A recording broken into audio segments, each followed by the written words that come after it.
মানুষ মারা যাওয়ার পরে মানুষের ঠিকানা হয়তোবা জান্নাত নয়তোবা জাহান্নাম। যাদের ঠিকানা জান্নাত তাদের আনন্দ আর খুশির সীমা থাকবে না, আর যাদের ঠিকানা জাহান্নাম তাদের দুঃখ আর কষ্টের কোনো সীমানা থাকবে না।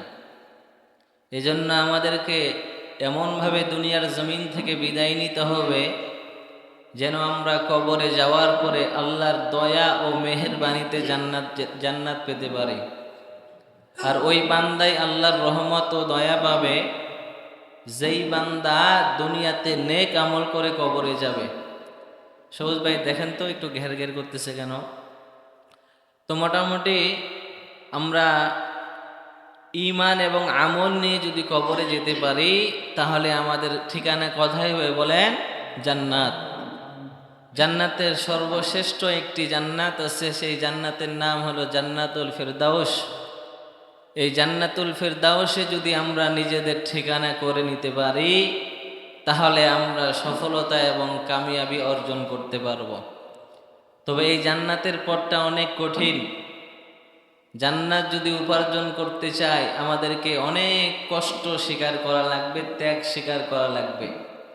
কষ্ট এবং ত্যাগ স্বীকার করা ছাড়া জান্নাতে যাওয়া সম্ভব নয়। তাহলে আজকের আলোচনা হলো জাহান্নামের পর্বের কয় নাম্বার পর্ব বলেন? দ্বিতীয় পর্বের আলোচনা। আমি আপনাদের সামনে যেই আয়াতে কারিমা তিলাওয়াত করেছি এই আয়াতটা হলো সূরা আরাফের 40 এবং 41 নম্বর আয়াত। আল্লাহ তাআলা এই আয়াতে বলেন, ইন্নাল্লাযীনা কাযযাবু বিআয়াতিনা ওয়াস্তাকবারু আনহা লা তুফাত্তাহু লাহুম আবওয়াবুস সামা।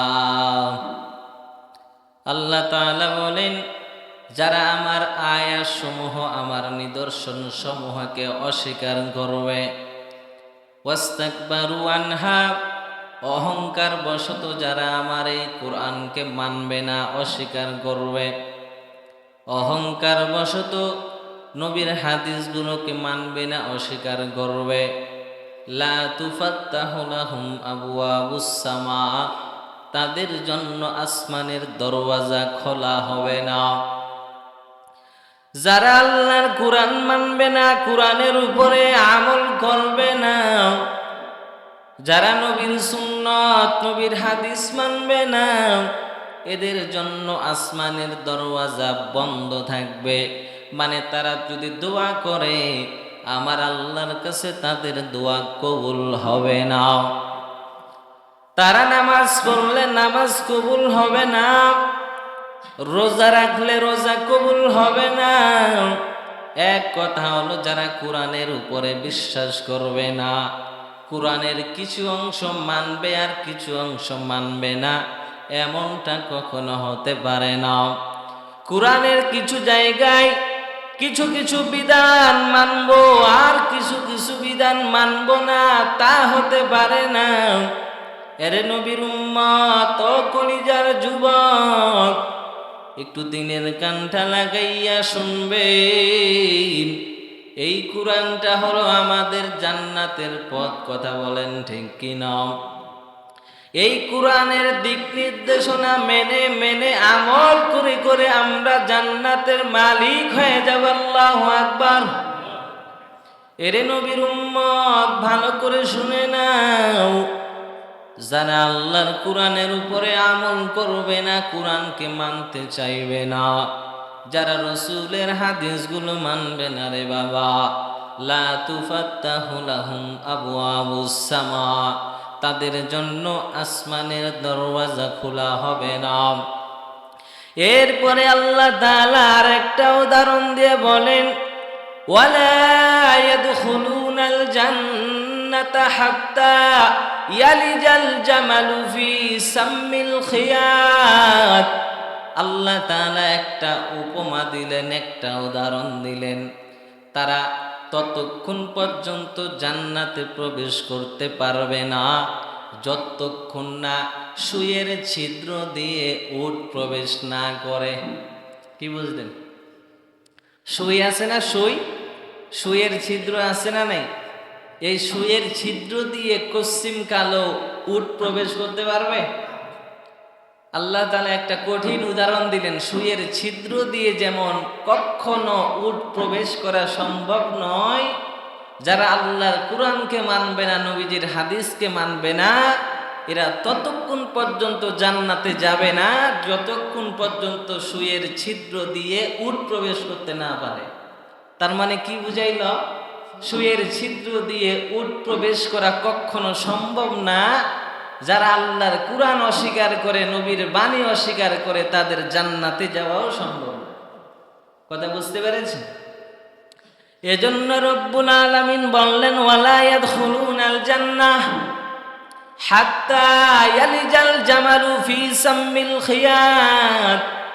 আল্লাহর কুরআন যারা অস্বীকার করবে, নবীর বাণী যারা অস্বীকার করবে, উটের সুয়ের ছিদ্র দিয়ে যেমন উট প্রবেশ করা সম্ভব না, ওদের জান্নাতে যাওয়াও কখনো সম্ভব না। ওয়াকাযালিকা নাজজিল মুজরিমিন। রাব্বুল আলামিন বলেন, আর অপরাধী গুনাহগার বেঈমানদের প্রতিদান আমি আল্লাহ এমন ভাবেই দিব। কেমন ভাবে দিবে? ওই যে উটের সুয়ের ছিদ্র দিয়ে উট প্রবেশ করা সম্ভব না, মানে তাদের জান্নাতে যাওয়া সম্ভব না। আমি আল্লাহ পাক তাদের বিচার এমনই করব, তাদের প্রতিদান হলো চিরস্থায়ী জাহান্নাম। রব্বুল আলামিন আবার বললেন, লাহুম মিন জাহান্নামা মিহাদ ওয়া মিন ফাওকিহিম গাওয়াশ। আল্লাহ তাআলা বললেন, লাহুম মিন জাহান্নামা মিহাদ, তাদের জাহান্নামের বিছানাটা হবে আগুনের বিছানা। কিসের বিছানা? জাহান্নামের বিছানাটা, তোশকটা হবে তাদের আগুনের বিছানা রে বাবা। ওয়া মিন ফাওকিহিম গাওয়াশ, আর তাদের উপরে লেপ হিসাবে, কম্বল হিসাবে যেটা দেওয়া হবে সেটাও হবে আগুনের। তলেও আগুনের বিছানা, আর উপরে যেই লেপ হবে, তোশক হবে, সেটাও হলো আগুনের। ও আল্লাহর বান্দারা, দুনিয়ার সামান্য আগুন তুই সহ্য করতে পারো না রে বাবা। গুনাহ নিয়া যদি কবরে যাও, অহংকার করিয়া যদি কবরে যাও, ওই কবরে বাবা যেখানে ঘুমাইবা নিচেও হবে আগুনের তোশক, আবার উপরেও তোমাকে দেওয়া হবে আগুনের তোশক রে বাবা। অহংকারের কারণে মানুষ আজ কুরআন মানে না। অহংকারের কারণে মানুষ আজ পর্দার বিধান মানে না। টাকার গরম, কিসের গরম? টাকার গরম দেখাইয়া মানুষ আর পর্দার বিধান মানতে চাই না, আধুনিক স্টাইলে চলে রে বাবা। আজকে বড় লোকের ছেলে মেয়েরা দেখবেন, মেয়েরা জিন্সের প্যান্ট পরে ঘুরে, কথা বলেন ঠিক কিনা? কিসের অহংকার? পর্দার বিধান মুসলমানদের জন্য ফরজ, আর বড় লোকের আধুনিক স্টাইলের মেয়েরা জিন্সের প্যান্ট, ছেলেদের মতো পোশাক পরে ঘুরে, আবার লম্বা চুলগুলো কেটে ছেলেদের মতো স্টাইল করে ঘুরে না নাই?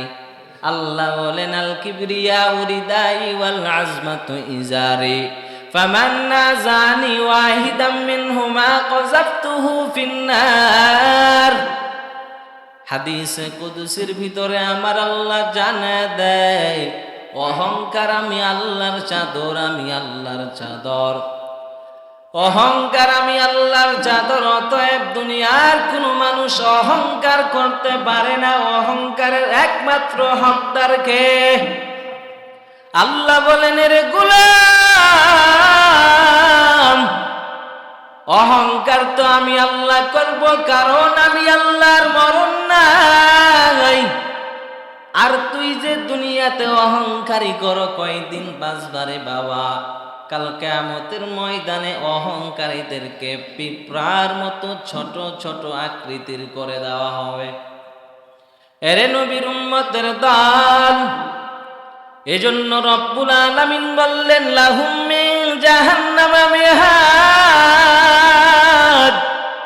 ওয়া মিন ফাওকিহিম গাওয়াস, জাহান্নামীদের যেটা বিছানো হবে এটাও হবে আগুনের, উপরে যেটা দেওয়া হবে সেটাও হবে আগুনের। এখন ঠান্ডার সময়, তারপরও এখন জ্যাকেট পরতে বড় ভয় লাগে, গরম লাগবে। গরমের সময়ের কথা বলি, একটা গেঞ্জি পরলে মানুষ ঘেমে থরথর হয়ে যায় রে বাবা। জ্যাকেট পরবে তো দূরের কথা, এখন শীতের সময় দুপুরবেলা একটু রৌদ্রের ফোকাস, জ্যাকেট পরতেও বড় ভয়, ঘেমে যাব কিনা। গরমের সময়ের কথা বাদেই দিলাম, তখন তো গেঞ্জি পরতেও বড় ভয়, ঘেমে ঘেমে মানুষের শরীর থেকে ঘাম ঝরে। আর কিয়ামতের ময়দান গুনাহগারদের জন্য এত কঠিন, আগুনের বিছানা, আগুনের লেপ কম্বল নিয়ে তুমি কেমনে থাকবা রে বাবা। অন্ধকার কবরের কোনো দরজা নাই, জানালা নাই, শুধু গরম আর গরম। ও আল্লাহর গোলাম, ভালো করে শুনে নাও, আল্লাহর নবী, রহমতের নবী, সরকারে দো আলম, ইমামুল মুরসালিন, রহমতের নবী আমার বলেন, قال رسول الله صلى الله عليه وسلم يرسل البكاء على أهل النار। কিয়ামতের দিন নবী আমার জানায় দেয় উম্মত, জাহান্নামীদের জন্য শুধু কান্না আর কান্না প্রেরণ করা হবে। জাহান্নামীরা শুধু কান্না করবেন, কান্না করবেন। ফায়াবকুনা হাত্তা ইয়ানকাতিয়াদ দুমুউ, এক পর্যায়ে জাহান্নামীরা কান্না করতে করতে করতে তাদের চোখের পানিগুলো শেষ হয়ে যাবে। চোখের পানি যখন শেষ হয়ে যাবে, সুম্মা ইয়াবকুনাদ দামা, এরপরে চোখ দিয়ে রক্ত বের হওয়া শুরু হবে, রক্তের কান্না শুরু হয়ে যাবে। জাহান্নামীরা বলবেন, আল্লাহ নাজাত দাও, কিন্তু নাজাতের কোনো উপায় নাই, যেই পরিমাণ গুনাহ করছো ওই পরিমাণ শাস্তি তোমাদের ভোগ করতেই হবে। আর যারা কাফের আর বেঈমান, তারা চিরদিনের জন্য জাহান্নামী হয়ে যাবে। জাহান্নামীরা এমন কান্নার আওয়াজ, যেই ফেরেশতা জাহান্নামীদেরকে শাস্তি প্রদান করবেন, বানায়া দিবেন, কি বানায়া দিবেন, চোখে দেখবে না, মায়াও লাগবে না। আবার আল্লাহ পাক জাহান্নামী ফেরেশতাদেরকে তাদের কানটা বহরা করে দিবেন, কানে কিছু শুনবে না। আপনাকে এত কঠিন আযাব দেওয়া হবে, যেই ফেরেশতা আযাব দিবেন ওই ফেরেশতা চোখেও দেখবে না, কানেও শুনবে না। কারণ চোখে দেখলে মায়া লাগার সম্ভাবনা আছে না নাই?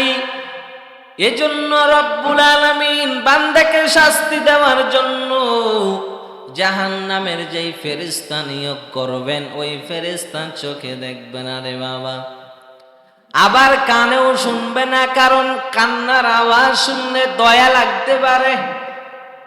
দুনিয়াতে যেই বেঈমান আমার আল্লাহর কুরআন মানে নাই, নবীজির হাদিস মানে নাই, ওই বেঈমানদেরকে আমার আল্লাহ এমন কঠিন শাস্তি দিবে রে বাবা। মনে করিও না অনেক আমল করে ফেলেছি, 5 ওয়াক্ত নামাজ পড়ি, দান সদকা যা করি তো করি। ও বাবা, রাতের নামাজ ছাড়া কেউ দামি হতে পারে নাই।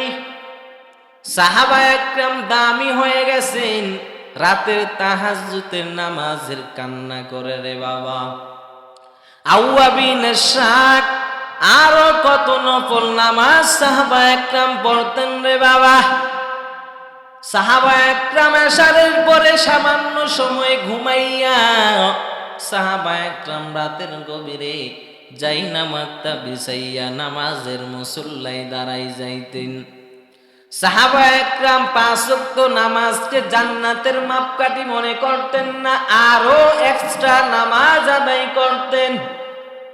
আর তোমার আমার হালাত, যারা 5 ওয়াক্ত নামাজ পড়ি মনে করছি অনেক বড় আবেদ হয়ে গেছি, তাহাজ্জুদের খবর নাই, আউয়াবিনের শাকের কোনো খবর নাই। আর যারা 5 ওয়াক্ত পড়ে না, শুধু জুমার নামাজ পড়ে, তাদের কথা বাদেই দিলাম। তারা তো মনে করে জুমার নামাজ আর ঈদের নামাজ আমাকে জান্নাতে নিয়ে যাবে। এ আল্লাহর গোলাম যুবক, ঈদের নামাজ আর জুমার নামাজ যদি মানুষকে জান্নাতে নিয়ে যাইতো, নবীরা এত কষ্ট করে রাতের বেলা তাহাজ্জুদের নামাজ পড়তেন না রে বাবা। সাহাবা একরাম রাত্র জেগে জেগে গভীর নামাজ আদায় করার কোনো প্রয়োজন ছিল না, কারণ সাহাবা একরাম এত দামি হয়ে গেছেন। সাহাবা একরামের এক রাতের ইবাদত আমার 70 বছর জিন্দেগির ইবাদতের সমান হবে না। আমার আপনার সারা জীবনের নামাজ সাহাবা একরামের এক রাতের ইবাদতের চেয়ে আরো কম। সাহাবা একরামের একদিনের কান্না আর আমার আপনার সারা জীবনের কান্না সমান। সাহাবা একরাম কি পরিমাণ জাহান্নামের ভয়ে কান্না করতেন। হযরত ওমর রাদিয়াল্লাহু তাআলা আনহু জাহান্নামের ভয়ে কান্না করে করে গালে দাগ পড়ে গিয়েছে রে বাবা। আর তোমার আমার কান্নার কোনো খবর নাই, হাসি আর হাসি। এজন্য তো রহমতের নবী জানায় দেয় উম্মত, একটু ভালো করে শুনো, ভালো করে বুঝে নাও রে বাবা। জাহান্নামীরা কাঁদতে কাঁদতে কাঁদতে কাঁদতে চোখের পানি শেষ হয়ে যাবে। এক পর্যন্ত কান্না যেগুলো আসবে রক্তে প্রবাহিত হবে, রক্ত মাখা কান্না। চোখের পানি যেটা বের হবে এটা পানি নয়, রক্ত বের হওয়া শুরু করবে রে বাবা। এজন্য নবী বললেন, হাত্তা ইয়াসিরা ফি বুজুহিহিম কাহাইয়াতিল উখদুদ। রক্ত মাখা কান্না করতে করতে সাহাবীদের, রক্ত মাখা কান্না করতে করতে জাহান্নামীদের গালে দাগ হয়ে যাবে, গর্ত হয়ে যাবে। এমন কঠিন কান্নার আওয়াজ, এমন কঠিন কান্নার আওয়াজ করবে রে বাবা। রহমতের নবী আবার জানায় দেয়, জাহান্নামের সামান্য আযাবের একটা উপমা পেশ করলেন। নবীজির সাহাবীর নাম নু'মান ইবনে বাশির রাদিয়াল্লাহু তাআলা আনহু। তিনি বলেন, ওয়া আনিন নু'মান ইবনে বাশির রাদিয়াল্লাহু তাআলা আনহু قال سمعت النبي صلى الله عليه وسلم يقول। আল্লাহর নবীর সাহাবী নু'মান ইবনে বাশির, এই সাহাবী বলেন, আমি আমার নবী মুহাম্মদকে বলতে শুনেছি, আমার নবীজি বলেন, ইন্না আহওয়ানা আহলিন নারি আযাবান ইয়াউমাল কিয়ামাহ। কিয়ামতের ময়দানে জাহান্নামীদের সবচাইতে যেই লোকটা জাহান্নামের কম শাস্তি হবে, ওই লোকটার উদাহরণ লা রাজুলুন তুদাউ ফি আখমাসি কদামাইহি জামরাতুন। আল্লাহর নবী বলেন, কিয়ামতের ময়দানে জাহান্নামীর যার সবচাইতে হালকা আযাব হবে, সামান্য আযাব হবে, এই লোকটার আযাবের উপমা কেমন? নবী বললেন, লা রাজুলুন তুজাউ ফি আখমাসি কদামাইহি জামরাতুন। ওই লোকটার পায়ের নিচে 2টা আগুনের আঙ্গার। মনে করতে পারেন 2টা আগুনের জুতা বান্দার পায়ে পরিধান করানো হবে রে বাবা। আল্লাহর নবীর চাচা আবু তালেব নবীজির কত খেয়াল রাখছেন, নবীজির কত দেখাশোনা করছেন, কিন্তু ঈমান না আনার কারণে তার আযাব হবে না নাই। কিন্তু নবীর খাতিরে আল্লাহ পাক আযাব কমাইয়া দিয়া আবু তালিবের সর্বনিম্ন আযাব হলো তাকে 2টা আগুনের জুতা পরিধান করানো হবে। আগুনের জুতার কেমন তাপ! রহমতের নবী বলেন ইয়াগলি মিনহা দিমাগুহু, এই আগুনের তাপে মাথার মগজগুলো ভাতের মারের মতো টকবক করে ফুটতে থাকবে। আল্লাহু আকবার। এরে নবীর উম্মত, গরমের সময় তুমি রৌদ্রের তাপ সইতে পারো না, রৌদ্রের মধ্যে যদি জুতাটা রেখে দাও 2 ঘন্টা 3 ঘন্টা পর যদি পায়ে দাও, ওই পাওটা জুতার মধ্যে ঢুকার সাথে সাথে মনে হয় পাও পড়ে যায়।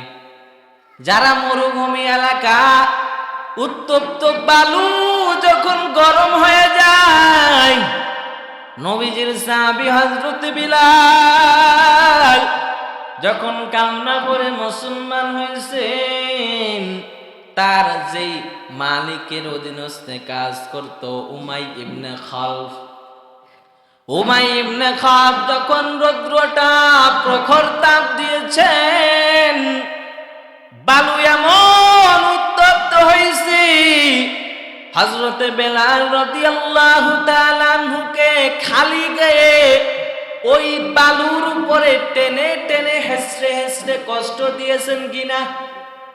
এরে নবীর উম্মত, এজন্য নবী বললেন কিয়ামতের দিন সবচাইতে হালকা আযাব হলো আগুনের 2টা জুতা পরিধান করানো হবে।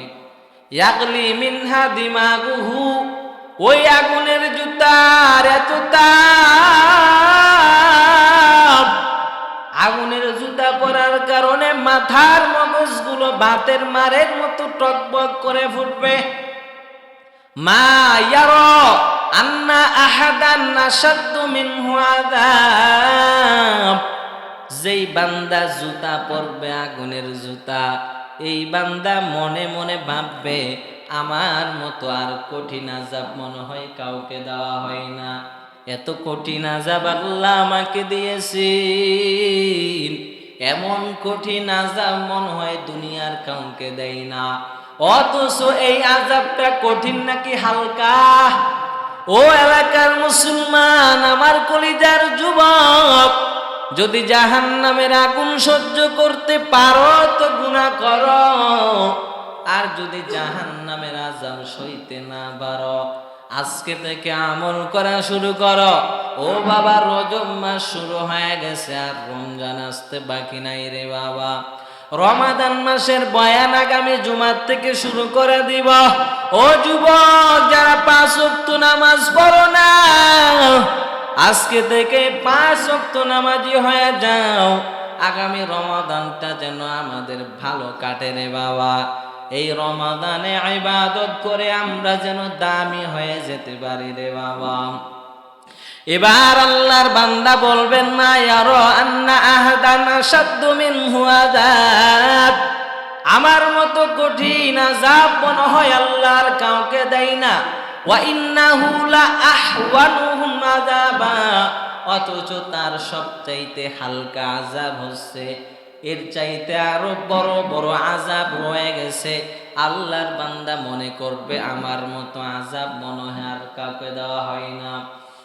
এরে নবীর উম্মতের দল, ভালো করে শুনে নাও, রহমতের নবী জানা দেয় উম্মত, একটু ভালো করে শুনে নাও। আল্লাহর নবী রহমতের নবী বলেন, قال رسول الله صلى الله عليه وسلم يعرق الناس يوم القيامة حتى يذهب عرقهم في الأرض 70 ذراعا। কাল কিয়ামতের ময়দানে তো কঠিন, মানুষ ঘেমে ঘেমে ঘেমে ঘেমে কেউ গড়ালি পর্যন্ত ঘেমে যাবে। গত জুমায় বলেছিলাম মিনহুম মান তাখুযুহুন নারু ইলা কাবাইহি ওয়া মিনহুম মান তাখুযুহুন নারু ইলা রুকবাতাইহি ওয়া মিনহুম মান তাখুযুহুন নারু ইলা হুজ্জাতিহি ওয়া মিনহুম মান তাখুযুহুন নারু ইলা তারকুয়াতিহি। গত জুমায় বলেছিলাম যে যে যেমন গুনাহ করেছে তার শাস্তিও তেমন হবে। কারো পায়ের গোড়ালিটা আগুন পুরাইতে থাকবে, কারো হাঁটু পর্যন্ত জ্বলতে থাকবে, কারো কোমর পর্যন্ত, কারো ঘাড় পর্যন্ত পুড়তে থাকবে। কাল কিয়ামতের ময়দান এমন কঠিন হবে, কেউ ঘেমে ঘেমে ঘেমে ঘেমে হাঁটু পর্যন্ত ঘামবে, মানে ঘেমে ঘেমে হাঁটু পর্যন্ত ডুবে থাকবে। আবার কেউ গলা পর্যন্ত ঘেমে ঘেমে ডুবে থাকবে। নবীজি বললেন, হাত্তা ইয়াযহাবা আরাকুহুম ফিল আরদি ৭০ যিরাআ, মানুষ রৌদ্রের তাপে এত ঘেমে যাবে, ৭০ হাত ঘেমে, ৭০ হাত মানুষের ঘাম ছড়িয়ে যাবে। কয় হাত? মানুষ এত পরিমাণ ঘামবেন, ৭০ হাত মানুষের ঘাম ছড়িয়ে যাবে। কেউ ৭০ হাত ঘামের ভিতরে হাঁটু পর্যন্ত ডুবে থাকবে। এক কথা, ঘেমে ঘেমে ঘেমে ঘেমে একটা নদীতে পরিণত হবে। মানুষ সেই নদীর মধ্যে ডুবে থাকবে, কেউ গলা পর্যন্ত। আবার নবী বললেন, ওয়ায়ুলজিমুহুম হাত্তা ইয়াবলুগা আযানাহুম, আল্লাহর নবী বললেন ঘেমে ঘেমে কান পর্যন্ত ডুবে যাবে। কি পর্যন্ত? এর নবীর উম্মত, একটু চিন্তা কর, এই দুনিয়ার সামান্য আযাব সইতে পারে না, কাল কিয়ামতের ময়দানে সহযোগিতা করার মতো কেউ নাই রে বাবা। এজন্য আল্লাহ তাআলা বললেন, ওয়ামান খাফফাত মাওয়াজিনুহু, যার নেকির পাল্লা হালকা হয়ে যাবে, গুনার পাল্লা যার ভারী হয়ে যাবে, কপাল খারাপ, ফাউলাইকাল্লাযীনা খাসিরু আনফুসাহুম ফি জাহান্নাম খালিদুন। আল্লাহর নবী, রহমতের নবী বলেন, যারা গুনাহ করে করে গুনাহ করে করে যার নেকির পাল্লা হালকা হবে, তারা নিজেরাই নিজেদের ক্ষতি করল, যার কারণে তাদের ঠিকানা হবে জাহান্নাম। কথাই বলেন, যাদের নেকির পাল্লা হালকা হবে, গুনার পাল্লা ভারী হয়ে যাবে, ফাউলাইকাল্লাযীনা খাসিরু আনফুসাহুম ফি জাহান্নাম খালিদুন, তাদের ক্ষতি তারা নিজেরাই করেছে, তারা জানতো। উলামায়ে একরাম অনেক বয়ান করেছে, তাবলীগওয়ালারা পাও ধরে ধরে বয়ান করেছে, নামাজ পড়ো, নামাজ পড়ো, নামাজের বিকল্প আর কোনো আমল নেই, এই নামাজ মানুষকে জান্নাতে নিয়ে যাবে। এই যে চুরি করো, ডাকাতি করো, সুদ খাও, ঘুষ খাও, এগুলো তোমাকে জাহান্নামে নিয়ে যাবে। এই দুনিয়া চিরদিনের জন্য নয়। চোখ বন্ধ করো, রাতের বেলা ঘুমাও, বালিশের সাথে মাথাটা লাগাইয়া চিন্তা করো, হাই হাই, আজকে রাতের বেলা যে আমার রূহটা চলে গেল, ফজর হওয়ার আগে আল্লাহ রূহটা ফিরাইয়া দিবে কিনা বড় চিন্তা। আমি যদি এই রাতেই মারা যাই, আমার কালকে কবরে কি জবাব দিব, এই চিন্তা নিয়ে যদি প্রত্যেকটা মানুষ চলে, প্রত্যেকটা মানুষ যখন মিথ্যা কথা বলবে, মানুষ যদি বলে আমি যদি মিথ্যা বলি আমাকে জাহান্নামে যেতে হবে, আমি যদি সুদ খাই আমাকে জাহান্নামে যেতে হবে, অতএব আমি মিথ্যা কথা বলবো না, সুদ খাবো না, 5 ওয়াক্ত নামাজ ছাড়বো না, তাহলে সবাই জান্নাতি হয়ে যাবে। কিন্তু মানুষকে এটা বোঝার চেষ্টা করে। মানুষকে এত বয়ান করি, এখনো দাড়িটাই রাখাইতে পারলাম না। এতদিন দিয়ে বয়ান করলাম যে দাড়িটা রেখে দেন, নবীর সুন্নত, দাইমি সুন্নত, দাড়ি রাখেন। আপনি বলেন যে মেয়ে বিয়ে দেই নাই, এখন যদি দাড়ি রাখি কি হবে, এখনো বিয়েই করি নাই, এখন যদি দাড়ি রাখি তাহলে আমাকে লোক মেয়েই দিবে না। আরে ভাই, আমরা কি বিয়ে করি নাই নাকি? আমাদের বউ আছে না নেই? কথা বলেন, এখন আমাদের বউ আছে, মেয়ে পাইছি কিনা? যারা দাড়ি রাখবে, যেই যুবক আল্লাহর ভয়ে নবীর সুন্নতকে রাখবে, কাল কিয়ামতের ময়দানে এই দাড়ির সুন্নতের কারণে হতে পারে তার নাজাতের উসিলা হয়ে যাবে। কবরে গিয়ে যদি দেখে যে আপনার নবীর সুন্নতি দাড়ি নেই, আপনি কি করবেন? আপনাকে যদি সেখানে প্রশ্ন করা হয়, তুমি কি নবীর উম্মত? হ্যাঁ, নবীর উম্মত। তোমার চিহ্ন কই? তোমার দাড়ি তো নেই। নবীর উম্মত হলে তো তোমার দাড়ি রাখা ছিল দাইমি সুন্নত। তুমি যদি নবীকে ফলো করতে, তুমি যদি তোমার নবীকে আইডল হিসাবে মানতে, তাহলে তোমার দাড়িটা নবীর সুন্নতি দাড়ি হিসাবে থাকতো, তোমার মুখটা শূন্য শূন্য থাকতো না। আজকে তোমার চুলের কাটিং 3 তরিকার 1 তরিকায় থাকতো। তুমি যদি নবীকে আইডল হিসাবে মনে করতে, তুমি নেইমারের মতো আর মেসির মতো চুলের কাটিং করতে না। তুমি যদি নবীর সুন্নতকে মানতে, তুমি নবীর সুন্নতকে যদি জিন্দা করতে, দাওয়াত ও তাবলীগের কাজে সময় লাগাইতে, তুমি বড় পর্দা দিয়ে আর্জেন্টিনা আর ব্রাজিলের খেলার আয়োজন করতে না, তুমি যদি নবীর সুন্নতকে ফলো করতে, তাহলে বিভিন্ন যাত্রার প্যান্ডেলে, গানের অনুষ্ঠানে, যেখানে গানের আয়োজন করা হয় সেখানে তুমি যাইতা না। তাহলে বোঝা গেল তুমি 5 ওয়াক্ত নামাজ পড়ো, আবার গানের অনুষ্ঠানের প্রধান অতিথি হও। তুমি যদি 5 ওয়াক্ত নামাজি হও, বিভিন্ন যাত্রার প্যান্ডেলের আর্থিক সহযোগিতা করো, তাহলে বোঝা গেল তুমি যদি হারাম কাজে কিছু সহযোগিতা করো, তাহলে কাল কিয়ামতের ময়দানে আল্লাহ পাক তোমার এই হারাম কাজের উসিলা করে তোমাকে জাহান্নামী করে দিবে। এমন লোক আছে না নাই? নামাজও পড়ে গানও শুনে, আছে না নাই? নামাজ পড়তেছে, সুদও খাইতেছে, লোক আছে না নাই এরকম? এখন এই কথা বললে তো এখন বলবেন, হুজুর এতক্ষণ যা আলোচনা করেছেন আলহামদুলিল্লাহ খুব ভালো লাগলো, এখন 1-2 মিনিট আপনি খালি পেঁচাল পারেন কেন? সুদ খাইলে জান্নাতে যেতে পারবেন? আল্লাহর ভয় কাকে বলে? আপনি আমি আল্লাহর ভয় কি বুঝবো? যারা বড় বড় আছে, অফিসার, চাকরিজীবী, লাখ টাকা সামনে দেওয়া হলো, লাখ টাকা দিচ্ছে, ধরো আমার এই কাজটা করে দাও, 1 লাখ টাকা ঘুষ দিলাম। আল্লাহর বান্দা যদি বলে ইন্নী আখাফুল্লাহ, আমি আল্লাহকে ভয় করি, তোমার ঘুষ আমি নিতে চাই না, আমার যতটুকু অধিকার আছে, আমি এই অফিসে বসছি, সরকার আমাকে ভাতা দেয়, বেতন দেয়, অতএব তোমার ঘুষের টাকা প্রয়োজন নাই, আমি এমনিতেই তোমার কাজ করে দেব। ওই যুবক আল্লাহর জান্নাতে চলে যাবে, ওই চাকরিজীবী আল্লাহর জান্নাতে চলে যাবে। আজকে একটা জন্ম নিমন্ত্রণ কার্ড ঠিক করব, 1000 টাকা দেন, পেয়ে যাবেন। কি বলেন? হয় কি হয় না? তো এইগুলো দুর্নীতি কই পাইলেন ভাই? এই চাকরি করে আপনি জীবনে জান্নাতে যেতে পারবেন? কখনো জান্নাতে যেতে পারবেন না।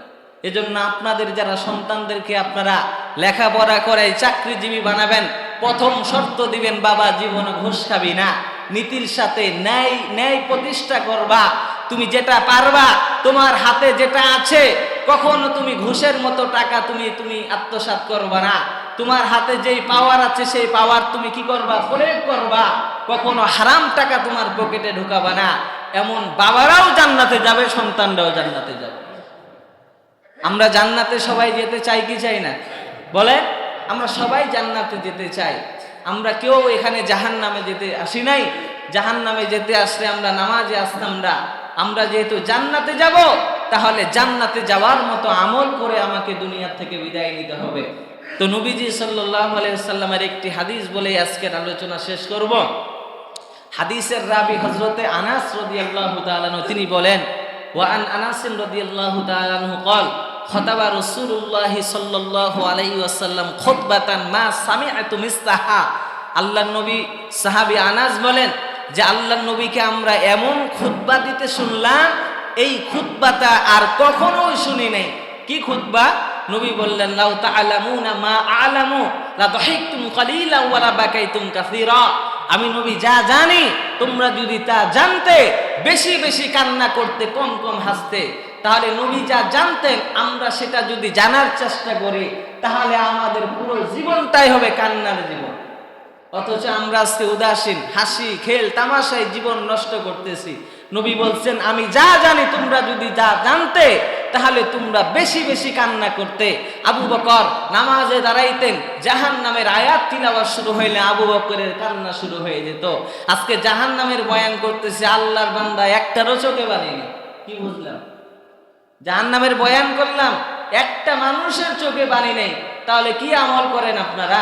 নবী বললেন, লাউ তাআলামুনা মা আ'লামু লা দাহিকতুম কালিলা ওয়া লা বাকাইতুম কাসীরা। আরে জাহান্নামের ভয়, জাহান্নামের বয়ান হলে মানুষ ঝরঝর করে চোখের পানি ছেড়ে দিবে। কবরে তো আমাকে যেতে হবে, হয়তো আজ যাব, নয়তো 2 দিন পরে যাব। ওই কবরে যে যাব, দুনিয়াতে আমি গরম সইতে পারি না, ফ্যান লাগাইছি, ফ্যানের পাখার বাতাস আমার হয় না, এসি লাগাইয়া দিলাম, তারপরেও কাজ হয় না।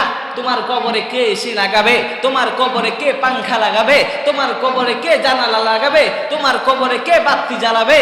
রাতের অন্ধকারে রাস্তায় চলতে ভয় পাও, সাপের ভয়, যে সাপ যদি আমাকে কামড় দেয় বাঁচার কোনো উপায় নাই, তাহলে তুমি অন্ধকার কবরে যাবা।